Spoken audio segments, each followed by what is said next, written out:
Welcome to How to Be a Humane Leader Without Losing Your Job. Dive deep into humane leadership crafted for today's fast-paced business world. Listen to our podcast on all major streaming platforms and join us as we explore the essence of humane leadership in today's dynamic business landscape. I'm Chris Hollerking, a Fortune 100 IT leader, alongside Roberto Torres, a seasoned startup engineering leader.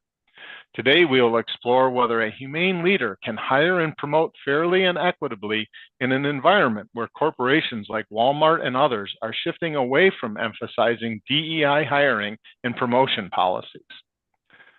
Well, Roberto, this is going to be an interesting and hot topic, I think. Yeah, indeed. Something that usually goes in the latest times as a trend, but it is a hot topic indeed. It is, and you know, these trends in certain things like this can be very, very sensitive, and the humane leader has to, one, always comply with company policies, right? But I think, in my opinion, a humane leader has always been trying to hire fairly and equitably, whether the company called out DEI hiring practices or not. I think, you know, I would like to believe that I always try to hire the person with the best skills, the best experiences, the things that related to what the company was trying to achieve, to hire the best candidate.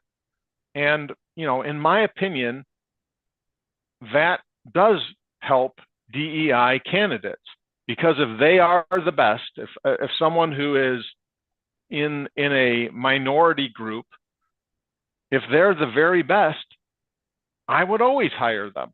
I struggled with some of this stuff where companies were saying, you know what, we're going to give you extra points and hire you above the most talented person. You know, if you were a DEI type situation, and we're going to hire that person, even though we're admitting they don't have the best skills, they're not the most talented, they don't have the most experience. That didn't quite make sense to me. Yeah, and the thing is, um, that we as human leaders had to be unbiased about uh, which we hire. The thing is, what I usually do is I don't care if it's a man or a woman. I don't care their preferences, because I'm not looking to go deep within that personal stuff of the candidate. What I'm trying to find is the best candidate, regardless or age or what did it study. I don't care. What I want is the best, because we as human leaders are in charge of a team. I mean, we have responsibilities, we have business responsibilities. And by hiring the best candidate is going to help us, help the department, and help the business itself. So rather than going with the trends, that that is the word trend, it will go, and you will find many people who will hire this trend, but later on they will go down. So we have to stick with our purpose, and that purpose, it is to hire the best candidate possible. Yeah, I think, you know, as companies de-emphasize some of these policies, I would like to see them promoting humane leadership, right? Which humane leadership would say, look, we're going to interview everybody we possibly can. Certainly, we're going to do some resume screening where we don't know anything about the candidate other than what's on the resume or the CV, and look at that and say, well, look, these are, I don't know, top 5, top 10 that we have selected based on these resumes or CVs, and we're going to look at their experiences, their education, perhaps, what they've done successfully in the past that aligns with what the company needs to be successful. And then we as humane leaders need to do our very best job in interviewing them to be objective. You know, I think this is the key thing in DEI hiring practice was, were you actually being objective? if you're saying, no, I'm going to have 5 candidates and somehow miraculously they are all perfectly equal, perfectly equal. Never happened in the real world, but let's suppose that's possible. And you're saying because this person's purple, that they should be above the green person? I struggle with that kind of thinking. Yeah, if everybody you have is green, sometimes I could see where if, again, all 5 candidates are just amazingly perfect, that sometimes, yes, I could say, get the purple person because the green people, we've got 4 greens and maybe we want a different thinking process. But I rarely think you could find 5 candidates that are perfectly equal. And so I think that if we as humane leaders are looking objectively at talent, they're looking at how are their interpersonal skills, what were their past experiences in what size company, how does it apply to what we need to do to be successful in our company? I don't see how DEI factored into that equation. You know, we as humane leaders are trying to be good to all of our team members and our future team members, right, or potential team members. But the objective is to have a successful company. And that takes the best talent. And I think if we as humane leaders always do our best to hire the best possible talent that we can afford, then our company will be successful. You know, sometimes maybe the particular person we want to hire because of where they worked before might be well out of our salary range. Hey, you know, they earned $300,000 a year at the company that they were at before, and we can only afford to hire $200,000 employee. Okay, well, you know, then maybe, you know, the talent is nearly equal, but which one would be willing to accept the salary of 200,000 versus 300,000? Sometimes that might drive our final offer to somebody. But again, that's being objective. I'd still offer the best candidate, even though perhaps in the past they earned 300. I'd still take the best candidate and offer them 200 first and let them turn it down. Because again, that's the objective thing to do. Anything else besides that is being subjective, and that's not a humane way to lead. Yeah, and let me tell you that many company cultures are based on subjectively, not a objective culture. And I love what you told about this color analogy. It's amazing. If you're looking for a green person, you might not find a 100% green person because they might have a spot of another color in which you might disagree. But looking deeper into that person to find a spot might not be good. And the thing by hiring and being really, really objective is that there is a saying here in Mexico that te va como te fue en la feria. It means that it dependent on how you have you behave or the situation that you had, that will change your mindset and that will change your decisions.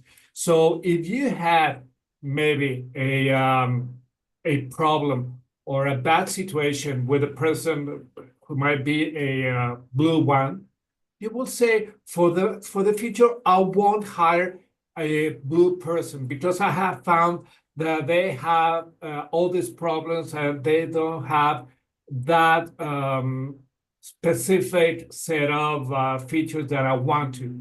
But that's not true. Everybody's different. You and I have worked for IT for many years. We're almost in the same age bracket, but that doesn't mean that we are in the same color, that we have the same color.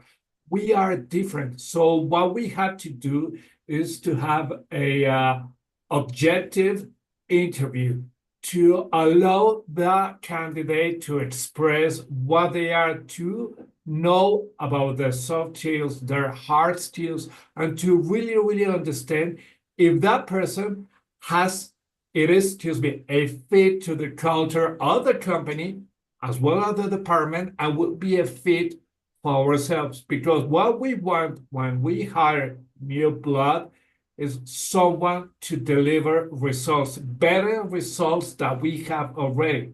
If it's otherwise, it's not going to work. Exactly. And I I can only surmise from reading some of these articles like the Walmart DEI announcement this week is that they made some mistakes in hiring.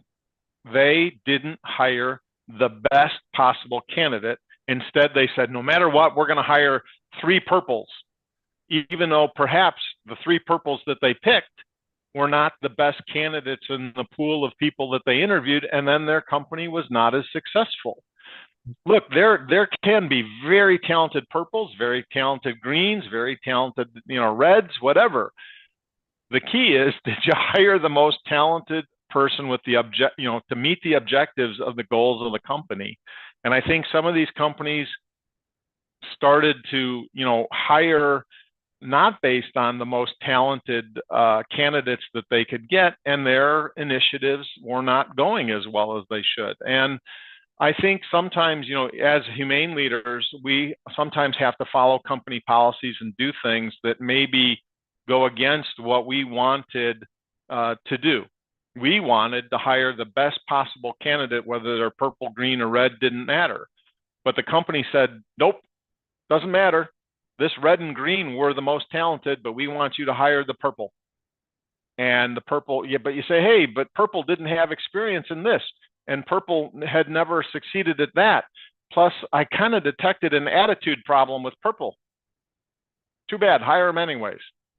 Right. Okay, because that's how some companies are. They force you to the policy, and you get stuck, unfortunately, trying to implement your projects and be successful with not necessarily the most talented. So, as these companies back off some of this, and I still think we need very diverse teams. I still think we need to be very fair. We shouldn't discriminate on whether you're red, green, purple, whichever direction your arrow's pointing.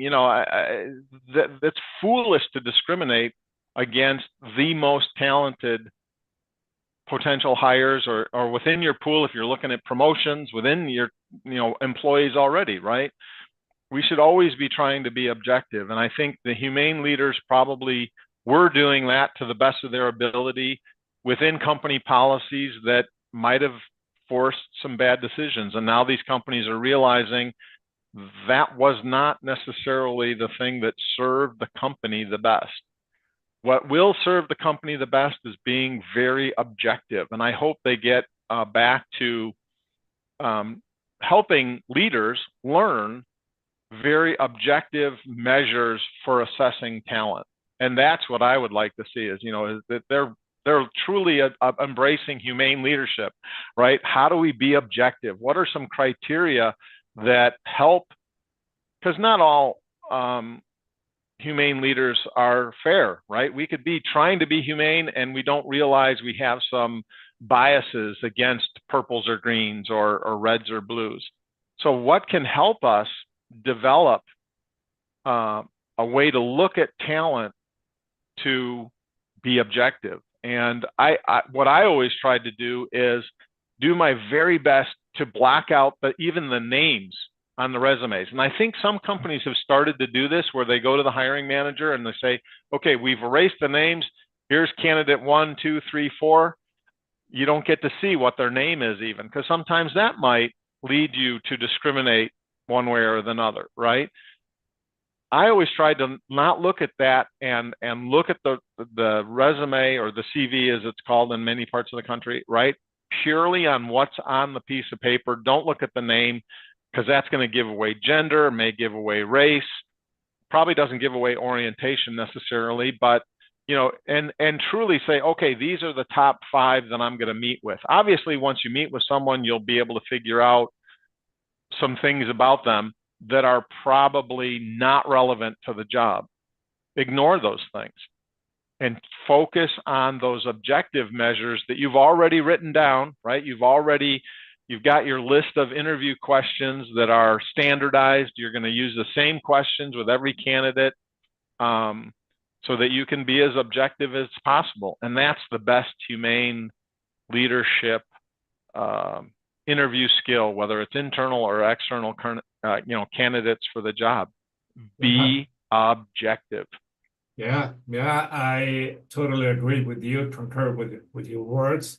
And I love that you cut off, you deleted the name in the resume. I never thought about it, but yeah, indeed, it will be this is a guy or a girl. So I think it's an amazing tool.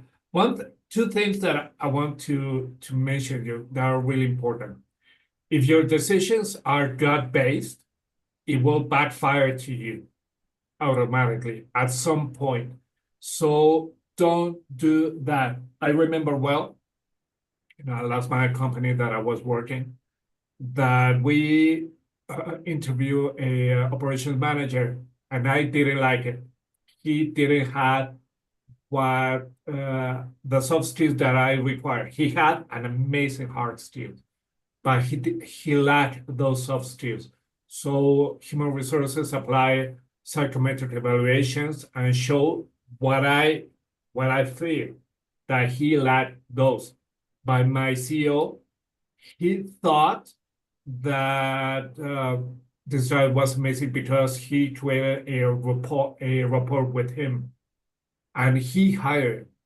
And I opposed, and I said, no, we cannot, because this is not the guy that we want, because he's going to crumble. He's going to crumble the locker room, if it's a sports analogy. He didn't listen to me, and we had to fire him like 6 or 7 months later on because he had too many losses for the company. That's the first one. So a gut-based decision will backfire to you. And the second one is, as we as human leaders, what we want is to be treated fairly and unbiased and objectively when we are applying for a new job or a new position. If it could backfire to us if our managers' culture or ideas aren't objective. So what we had to do as well is to think through what we could share with our manager when we apply, and hoping and trusting that this manager will be fair with us. Yeah, no, I agree. And ultimately, as candidates approach companies, right, they're deciding where do they want to work. And, it certainly they can seek out companies that are primarily focused on picking a certain kind of candidate that is not on objective skills, but subjective, their personality, their lifestyle, whatever. Those candidates can go work there. That's great. And if those companies are successful, that's wonderful. I don't care. It's a free world, in my opinion. Do what you want to do. I believe that both in your personal life and your professional life. Do what you want to do. But as the humane leader, we have to seek out objective criteria, and we need to be successful for our company to continue into the future. And I just believe that if we always hire the best talent, whether they're green, purple, or red, the best talent will always help our company be the most successful. And then, we go from there. I think that some of these subjective policies that were being applied negatively impacted some of these companies, and that's why they're reversing them. And they're not saying, these companies aren't coming out and saying, I'm only going to hire white males. That's not what they're saying. What they're saying is, we realize we need to be, without them actually saying it, they're saying we need to be more objective. We need to be humane leaders and pick the best candidates for our jobs. And I think that they went too far to say, look, because we had too many white males, we're not going to hire any more of them. And that was probably not a good business decision because it excluded some talent. One way or another, if you say a certain class of people we're not going to hire, then you're excluding some talent, whether it's greens, purples, white males, whatever. You're excluding some talent by saying we're not going to hire that group. Well, that's probably, in the world of capitalism, that's not how things work, right? It's survival of the fittest. It is the best, usually, not always, but usually the best succeed. And so, again, I think that these rollbacks that we're seeing from the big companies doing this are saying, yeah, we tried this experiment. It didn't quite work.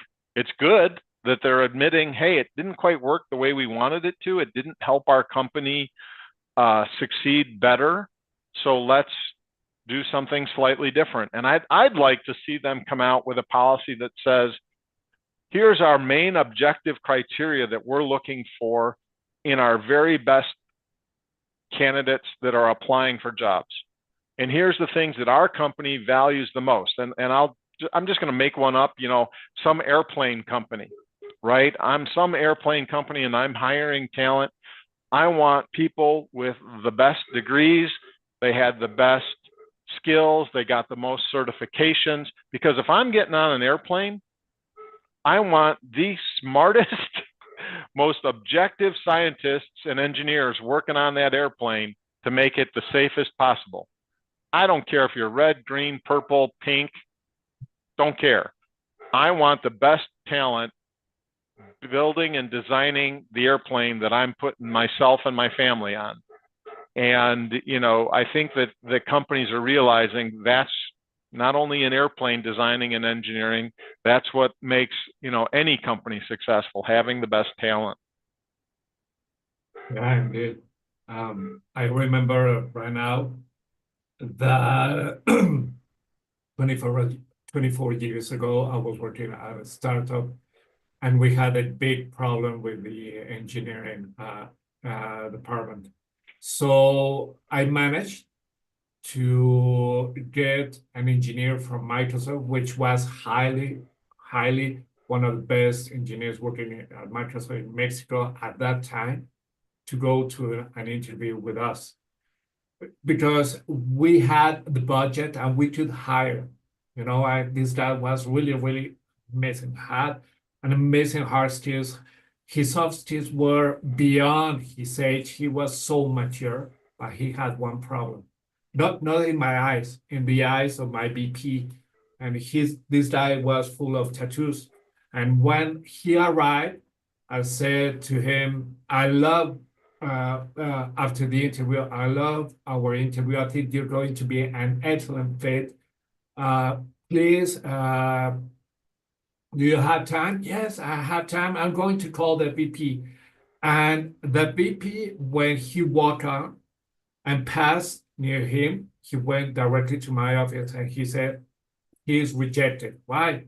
He has tattoos. I don't want a guy with tattoos. A person with tattoos is a bad person.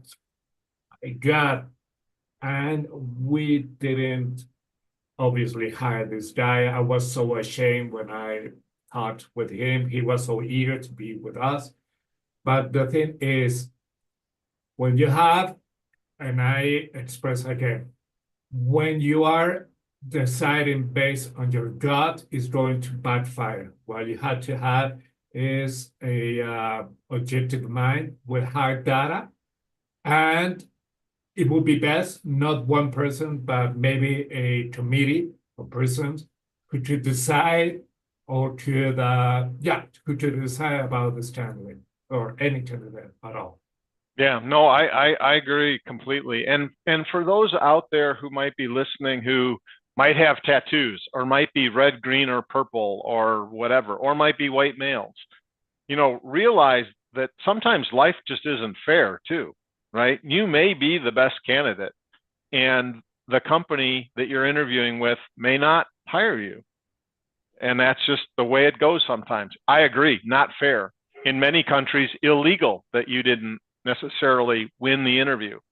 But there are many other companies out there. There are many other opportunities.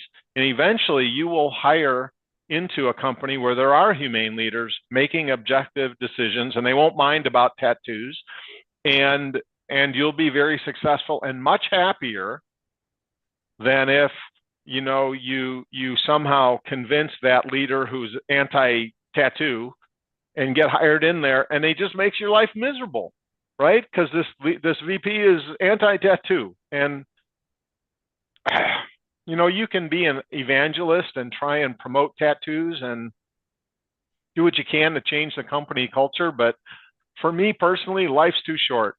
And I would much rather go on 2 more interviews and find a company with a humane leader who's sees those with tattoos and those without as equals, and evaluates you on your talent and your skills and your experiences that you bring to the table and how you help the team be successful, regardless of whether you got tattoos or not. And that's, my friends, that is humane leadership. And trust me, you want to hire and work at a company where you see more humane leaders than not.